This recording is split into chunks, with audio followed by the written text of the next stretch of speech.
Hello, BookTube.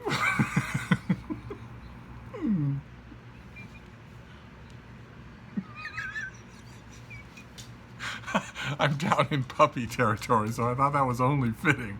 And I'm down in puppy territory doing the last. We're doing the last library tour of these two bookcases that are inside the closed up fireplace here in the front room.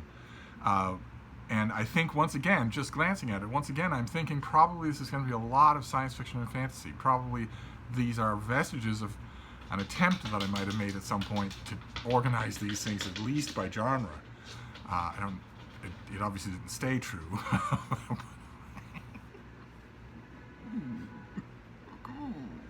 Who's that baby? But it was true for a bit anyway. So these are the remnants, and then we'll be done with these bookcases. So let's get started. let's start with this first one is fantastic. All of you Star Trek fans out there should try to find a copy. This is Beyond the Final Frontier, an unauthorized review of all of the movies, all of the TV shows, and they're broken down bit by bit. You get the key details of the credits, you get the star date if there is one for the episode, you get memorable quotes, and a rating for each one. And I'm not expecting, of course, that you will agree with the ratings. I don't agree with a lot of the ratings, although I do agree with a lot of them as well. As usual, my beloved Star Trek Voyager gets the knobby end of the stick quite a few times. But even so, even with a book like this, even if you don't agree, it's going to start all sorts of discussions, and that's the whole fun of this. I just love it. I go back to it all the time. Never for validation, because the authors are very opinionated, so they don't often validate my opinions. But always for fun. It's always fun. And the next one is Star Trek as well. Oh, we've seen this on this channel before. This was a thrift store find of a type that only thrift stores will give you. There was a series back in the golden days of Star Trek fiction. There were many shows and there were many books appearing every month. There was the original Star Trek. There was Star Trek the Next Generation. There was Star Trek Deep Space Nine. There was Star Trek Voyager, and there was also Peter David, what I consider him to be largely talentless, but he is hugely popular with fans.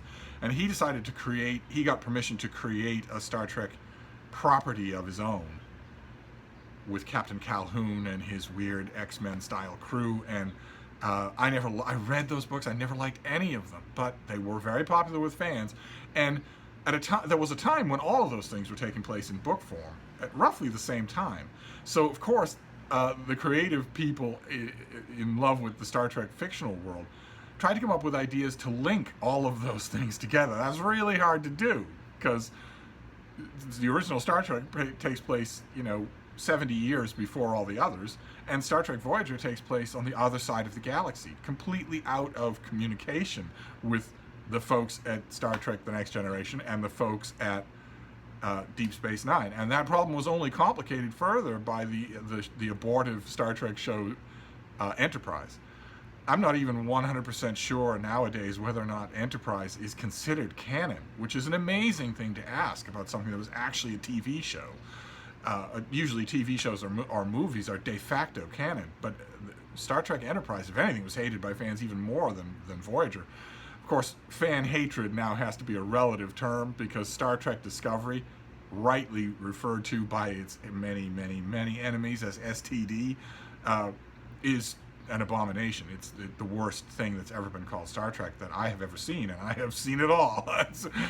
So you have to scale fan hatred. But before Star Trek Discovery, which I am considering obviously not canon, I'm considering it to have nothing to do with Star Trek whatsoever. Before that, leaving that out, Star Trek Enterprise rubbed fans the wrong ways in a lot of ways. I don't know why. I absolutely love the show. I think it's fantastic. I think that in terms of the amount of thought that went into it ahead of time, in terms of the amount of world building that was hammered down in place before it started, it rivals anything in the Star Trek TV universe except maybe Deep Space Nine. But one way or another, we're leaving Star Trek Enterprise out too. So those original 4 presented a problem to writers who wanted to link them all, because it's really hard to do logistically speaking. And yet, there were a couple of successful attempts. There was one that involved the continuity of the Klingon culture and the Day of Honor. There was another that involved a disease that afflicted the Federation originally in the time of Kirk and Spock, and then came back and maybe had origins outside of our local group in the galaxy. And there was one other idea that I thought was just incredible. It was created by John Ordover and Dean Wesley Smith, and it was called the Captain's Table. And it turns out, in the premise of this is it's slightly mystical, as it would almost have to be. The premise here is that in any gathering, in any city or place like that, on some misty back alley, there is a bar called the Captain's Table. And the only people who are allowed in are captains. But all captains are allowed in, and they all manage to find it regardless of their place in time or space or even mythology. Fictional characters can turn up at the Captain's Table. And if that is true, then of course, along the lines that these 2 writers came up with, all of our Star Trek captains could show up at the Captain's Table, where it is honored tradition for captains to tell stories about their times on their vessels with their crew. And and in due course, there were a number of Star Trek novels that came out called The Captain's Table. One of them featured Captain Pike of the Enterprise. Another featured Captain Kirk and also Captain Sulu. There was also Captain Sisko and Captain Jean-Luc Picard, but also a Captain Janeway, who could encounter a version of the Captain's Table even in the Delta Quadrant. And the folks, the publisher put them together in one huge anthology called The Captain's Table, where the panorama on the front, there you have Kirk and Sulu, you have Picard, you have Sisko and Janeway, and on the back you have Pike and also Captain Calhoun, Peter David's creation, who's also in here. Except he's not. He's not. Because the version that I found of this volume, I mean, I would have taken it anyway, but the version I found is irreplaceable. It is one of a kind. And that is because someone whose dilithium crystals were a little bit cracked, if you know what I mean, went through this book, story by story, tale by tale. Let me get you an example. This person went through here and edited, redacted, every single curse word, even a mild one, all throughout this book. In every story, everything that could remotely be called a curse word is redacted. And as if that weren't enough, that's bad enough. That would make this a unique volume on its own. But this person also did one other thing. They excised Captain Calhoun. They just took him out of the book. He's not really Star Trek because he's never appeared on a screen. So he's gone. The whole of his adventure is just torn out of the volume. So when I saw that, I remember when I saw that, I wonder if I marked what year it was that I found this. 2009. When I found this in 2009, in a pile of books, I laughed, I cackled out loud when I saw it, and of course it had to be mine. And I go back to these sometimes. The Janeway story I think is the best one, but the Pike one is right along with it. We don't know the stories of Captain Pike and his crew. We have a vague outline from the various Star Trek shows of what personalities might have been involved in that crew, and it's fascinating. But we don't have anything like an ongoing story about that. I wish we did. I wish that Star Trek Discovery had been Captain Pike. They've cast a perfect guy. They've cast a perfect crew. If they just got rid of the idiotic mind frame, the hard, progressive, left social justice mind frame that young people know better and can incapacitate their captain if their captain disagrees with them. The entitled snowflake mentality of Star Trek Discovery is anathema. And if that were just removed, if Paramount would just decide, okay, it was an experiment, it failed, fans hate it, so we're gonna junk the whole thing, and instead, since we've given you a retrofitted, beautifully redesigned original Star Trek Enterprise, the vessel Enterprise, since we've done that already, we're just going to start a new series. We have all the sets, we have a lot of the actors, we have a lot of the special effects, so we're just going to give you the adventures of Captain Pike. if the studio were to do that, were to start with maybe Pike taking command of the Enterprise, and maybe bring in a guest star or two from those early years of the Federation, and then move through with the larger plan being 7 years, and at the end of the 7th year, the actor who plays Pike, they've got a great one on Star Trek Discovery now, the actor who plays Pike hands over the Enterprise to Jim Kirk. If that were the arc of Star Trek, of the Enterprise under Pike, the studio would have a huge hit on their hands. Merchandising, secondary stuff like books and whatnot, comic books, they'd be through the roof. Fans would love it. They would swarm to it. But,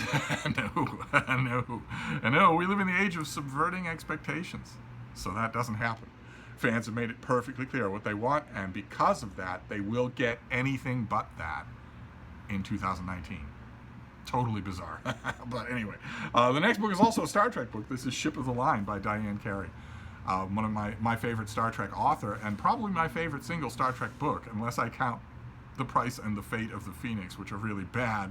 I just really like them. But in terms of Star Trek, this is probably my favorite novel. It's all over the map a little in terms of its plot, but my favorite sequence in it is when Captain Picard interacts with some interactive hologram programs that were made by Starfleet with the cooperation of Jim Kirk and his original crew, dramatizing a couple of scenes from the original show, and they're wonderful.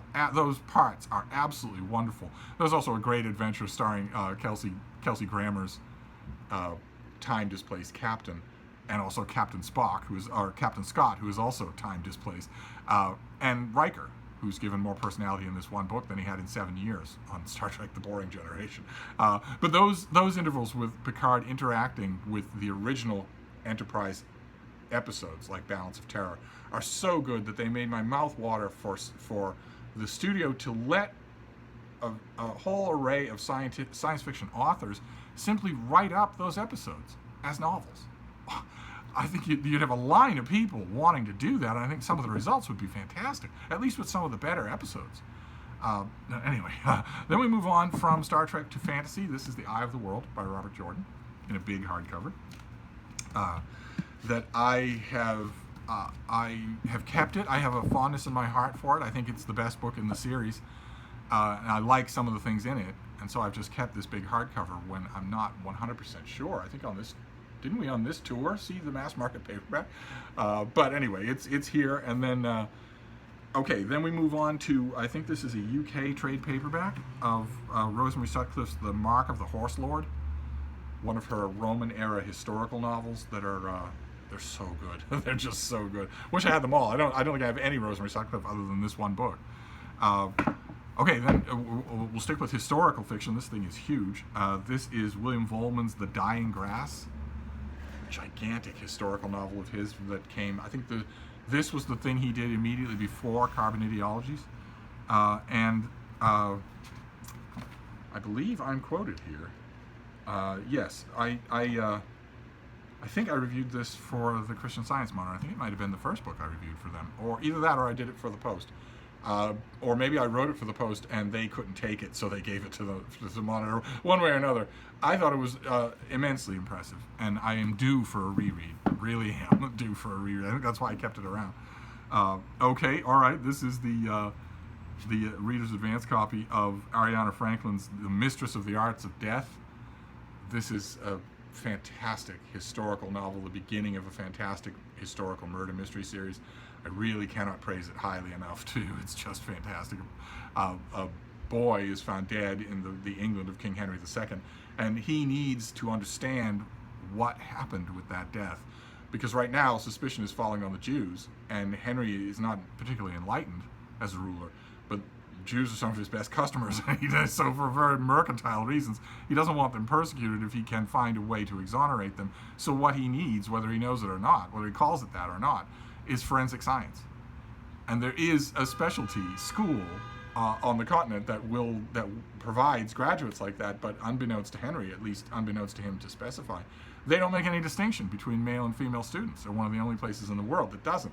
So when he asks for a specialist, he gets a woman in an England where women can't be alone, ever. where they can't make decisions, where they can't hold professions. And our main character is just incredible in that regard. And so the story is both the unfolding of a murder plot and also just an incredible examination of the culture of early Plantagenet England. Just amazingly good. Okay, we saw this, I think, on this channel. This is Polly Curran. This is Hear Ye of Boston, a kid's picture book about life in colonial era Boston. And it looks like there's another kid's picture book here as well.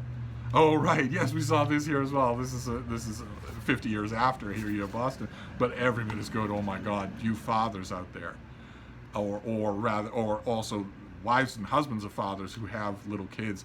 This is the perfect father present, the perfect one. This is by Amy Dykeman, with illustrations by Charles Santoso, and it's called Dandy. And it's about a little lioness, a little lion cub. Her father is, of course, a suburban house husband, so he's horrified to see a dandelion on his perfect lawn. and of course he has plans to destroy it, to completely destroy it. This is actually accurate. I know this for a fact. Suburban people, suburban dads especially, become fetishistically obsessed with their lawns in a really unhealthy way. I've seen it firsthand. I've seen it happen to people that I knew. He, of course, gets the clippers. He's going to go out and destroy this thing right away, but it turns out that his little girl, Sweetie, is in love with the flower. She wants to adopt it. She wants to give it a name. And try though he might. See, he tries to sneak out when she's asleep, but no, no, she's ready for him. And the whole book consists of him trying one subterfuge after another to get a whack at this dandelion so that his lawn is not imperfect anymore. And it ends wonderfully. It ends just in a way that will warm your heart. And it's one of those great kids' books where the adult will enjoy reading it over and over again to the kid every bit as much as the kid enjoys hearing it. So I cannot recommend it strongly enough. Okay, this is another Fall River remainder edition, a very pretty thing of H.G. Wells. This has everything. This has The Time Machine, The Island of Dr. Moreau, The Invisible Man, War of the Worlds, First Men and the Moon, and The Food of the Gods. So you've got the whole spectrum of H.G. Wells there, from good to not so good. Okay, then we go back to Star Trek. This is by David Goodman. This is the autobiography of James T. Kirk, a novel in the form of an autobiography. It was largely a disappointment to me. It could have taken a lot more chances than it did. It's antiseptic in the way that studio-vetted fiction often is. But for the longest time, back when there was no Star Trek fiction, back when there was no Star Trek TV, back when there was no Star Trek, I often thought that a book called I, Kirk would be great. That maybe not great, but that I would love to write it. That I would love to write a book called I, Kirk. And this is probably the closest that we'll ever get to that, and it's an entirely, oddly enough, neutered affair, so I don't actually know why I kept it. Okay, all right, this next one is China Mieville. We saw his Perdido Street Station. This is from 2009. This is his novel, The City and the City, about an Eastern European city that looks at first, this is a strange book, totally convincing, totally absorbing. About a city, let me see, when the body of a murdered woman is found in the decaying city of Bezel, somewhere at the edge of Europe, it looks like a routine case for Inspector Theodor Borlu of the Extreme Crime Squad. But as he probes, the evidence begins to point to conspiracies far stranger and more deadly than anything he could have imagined. Borlu must travel to the only metropolis on Earth as strange as his own, across a border like no other. It is a journey as psychic as it is physical, a shift in perception, a seeing of the unseen, a journey to Bezel's equal, rival, and intimate neighbor, the rich and vibrant city of Ulkuma. And the thing that people often don't catch about this book is that it's not actually science fiction. It's not actually fantasy. It looks, at first, when you're reading it, like these two cities are sort of interspatially connected, that they're imposed on each other in some sort of phased existence. But it is made clear in the course of this book that they are both real in the real world, and that the people of one have been trained, not just psychically and socially, but also legally, to pay no attention to anything involved in the other, except at recognized exchange points. But it's not that these two things are superimposed on two different levels of reality. That is not the case. It's a weird book. I'm totally thought provoking, but not a case of alternate versions of two cities that meet at an interstitial point. That is not happening in this book. That does not happen. Both the cities are real. If a citizen of Betzel were to decide to break social norms and break the law, he could simply walk up and shake hands with a person of El Kumo. He could just simply do that. These people can. They're able to see their alternate counterpart city. It's overlaid right over where they live. They're able to see it if they want. It's just the absolute taboo to do so. I think it may be one of his most well, not maybe, it is his most interesting book, his most challenging book. I loved it. This next one is an advanced copy of. Oh, okay, all right. This is a reader's advanced copy of the book that I mentioned yesterday, Intervention, by Julian May, which is a very down-home story of small-town New Hampshire, and a family that has lived there for a couple of generations. They're French-Canadian, and this is Earth before intervention, before this gigantic world-straddling galactic civilization actually makes itself known to humans. And the thing that causes that civilization to do that is whether or not humans take the next step in their development of their operant psychic powers. Don't want to be screaming over it. It happens every 15 minutes of every day and every night, all the time, constantly, with no exceptions. So, but now that it's gone.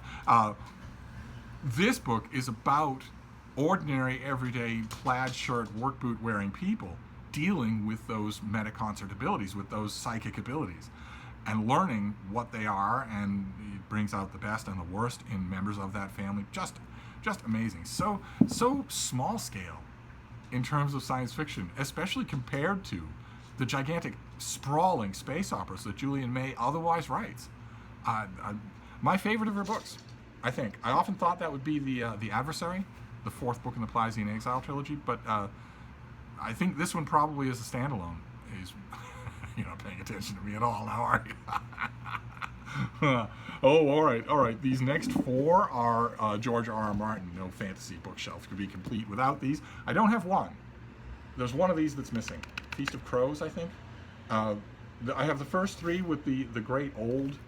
I think, is that Darrell K. Sweet or Michael Whelan cover? These cover illustrations are.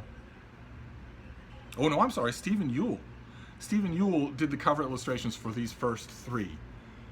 Elaborate, fairly expected, high fantasy covers, and then the publisher stopped for some reason and started producing very boring cover artwork. I have Dance with Dragons because it's still boring, but it's at least kind of stately. I kind of like that better than just a monochrome cover or whatever. I don't have the other book in the series, and I did reread these a little while ago, at least as far as I could get.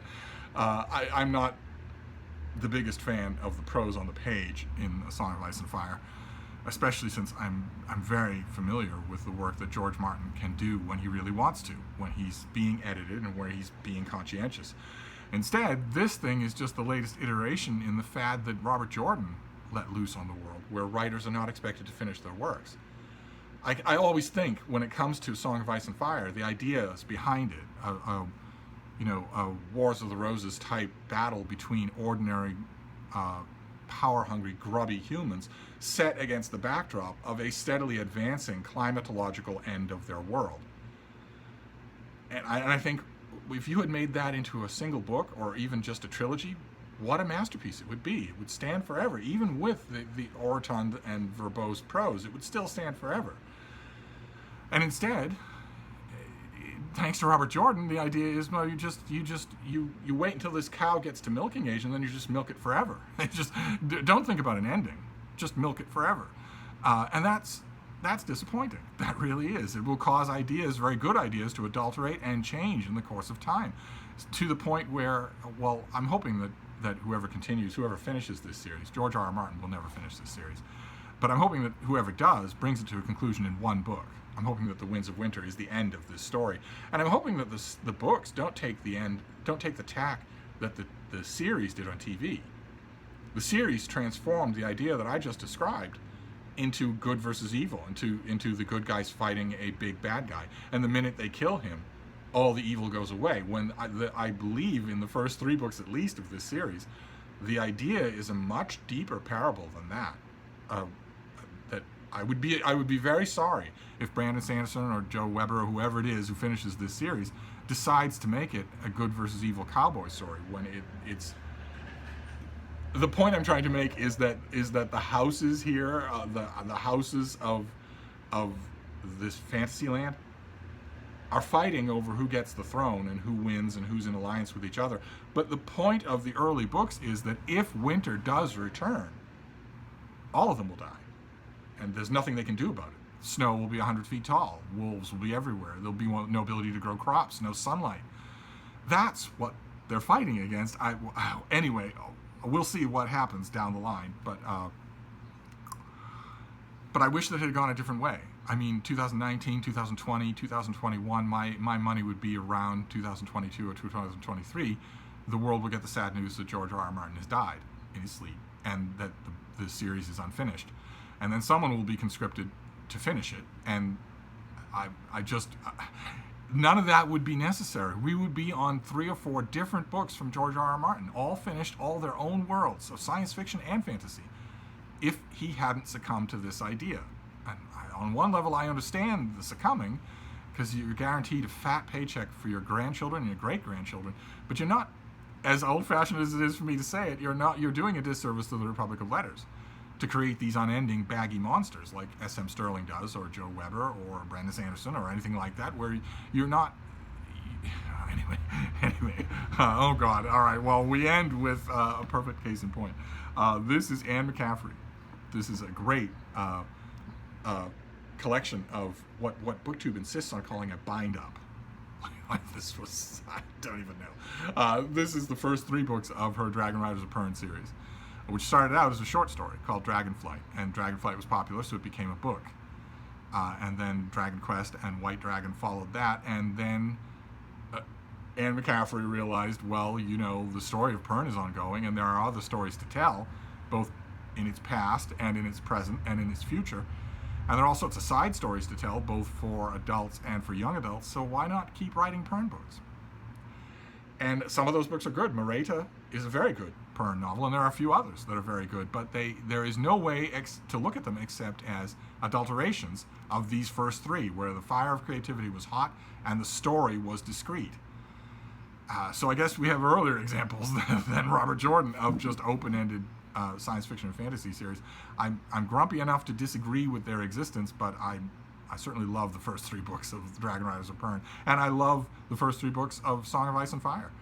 I even love, partially, kind of, maybe, the first 3 books of The Wheel of Time. It's just when they go on forever that they lose me. But anyway, that is the bottom shelf. And unlike many of these other library tours, this one was Frieda heavy. You got plenty of views of the bean. So I'm going to wrap this up, and we will move on. I'm not going to pick themes or favorites or anything. We're just going to progress around this room. So the next bookcase is fairly thin. We should be able to get through it in a couple of videos. Anyway, I'll wrap this up, but I will be back. Thank you, BookTube.